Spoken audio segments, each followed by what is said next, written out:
नमस्कार. मी doctor Shubham Subhash Jatir, consultant physiotherapist. आता आपल्यासोबत एक पेशंट आहे. त्यांचं ACL सर्जरी झालेली, मिनिस्कसची सर्जरी झालेली. एक 4 ते 5 महिन्यापूर्वी ऑपरेशन झालेलं. ऑपरेशन नंतर फिजिओ प्रॉपर झाली नाही. तर सर आता आपल्याकडे फिजिओथेरपीसाठी येत आहेत. एक 8 ते 10 दिवस ट्रीटमेंटला झालेत. तर आपण सरांकडून त्यांच्या प्रतिक्रिया जाणून घेऊयात. नमस्ते सर. नमस्ते. तुम्हाला काय त्रास होता? हे ऑपरेशनच्या नंतर मी घरच्या घरी थोडे थोडे व्यायाम करत होतो. बरं. काही एवढा स्वतः Improvement जास्त झाली व्यवस्थित त्याच्यात. करता येत नव्हते. हा. पण आता 5 महिने झाल्यानंतर पण अजून मला 2 पायावर बसता येत नव्हतं किंवा पायऱ्या चढताना त्रास व्हायचा आणि सरळ चालता पण येत नव्हतं. थोडंसं लंगडत म्हणजे चालल्यासारखं चालत होतं. चालणं आपलं हेच झालं. हो.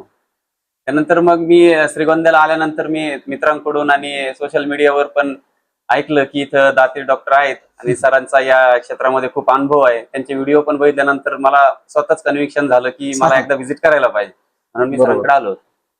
आता काय कंडिशन? आता 6-7 दिवसापासून म्हणजे पहिल्या दिवशी सरांनी माझ्या गुडघ्याला जेव्हा हात लावून चेक केलं त्याच दिवशी एवढ्या वेदना झाल्या. म्हणजे पूर्ण मी टेंडरनेस त्यांना खरं सांगितलं की खरोखर दुखतोय पाय म्हणून. मग सरांनी हळूहळू ती ट्रीटमेंट चालू केली आणि मागचे 6-7 दिवसाच्या ट्रीटमेंट नंतर मला असं वाटतं की जवळजवळ 50 ते 60% पर्यंत ऑलरेडी मला कव्हर झाल्यासारखं वाटतंय. आता मी व्यवस्थित चालतोय पण, आणि जे व्यायाम म्हणजे मागच्या 5 महिन्यात मला माहित पण नव्हते झाले, ते नवीन नवीन व्यायाम सरांनी शिकवले, सांगितले आणि खरोखर खूप फायदा वाटतोय. आता मी सहज असा पाय वर खाली करणे किंवा सरळ चालणे व्यवस्थित होते. नाही, ह्याच्यात आज काय होतं माहिती सर, की बरेचसे लोक युट्यूबला बघायचं, कुणी सांगितले पॉम्पलेट पाठ हे करायचं. म्हणजे ऑपरेशन झाल्यानंतर फिजिओथेरपीचा रोल खूप महत्वाचा असतो.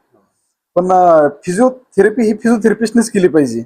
आपण सर्च करणार, मोबाईलवर पाहणार, म्हणजे काय व्यायाम करायचे, म्हणजे आपल्या कंडिशनला कोणते व्यायाम व्यवस्थित हा थेरपिस्टच बरोबर घेणार आहे. त्याच्यामुळे ऑपरेशन नंतरच जे रिहॅब असतो ते प्रॉपर झालं पाहिजे, कंटिन्यू केलं पाहिजे पेशंटने. आणि जवळ 80 ते 90% पेशंट तेच करत नाही. म्हणजे ऑपरेशन झालं म्हणजे आपली का मानसिकता अशी असते, माझं ऑपरेशन झालं मी नीटच झालो आता. तिथून पुढचा मेन रोल फिजिओचा होतो. म्हणजे आपल्या दैनंदिन आयुष्यात आपल्याला जे कामं करायचे, आपलं चालणं, उठणं, बसणं, फिरणं, म्हणजे ते 100% व्यवस्थित होणार आहे. पण ते प्रॉपर फिजिओ झाल्यानंतरच असतं. आणि एक 5-6 दिवसात खूप छान फरक पडला. हो.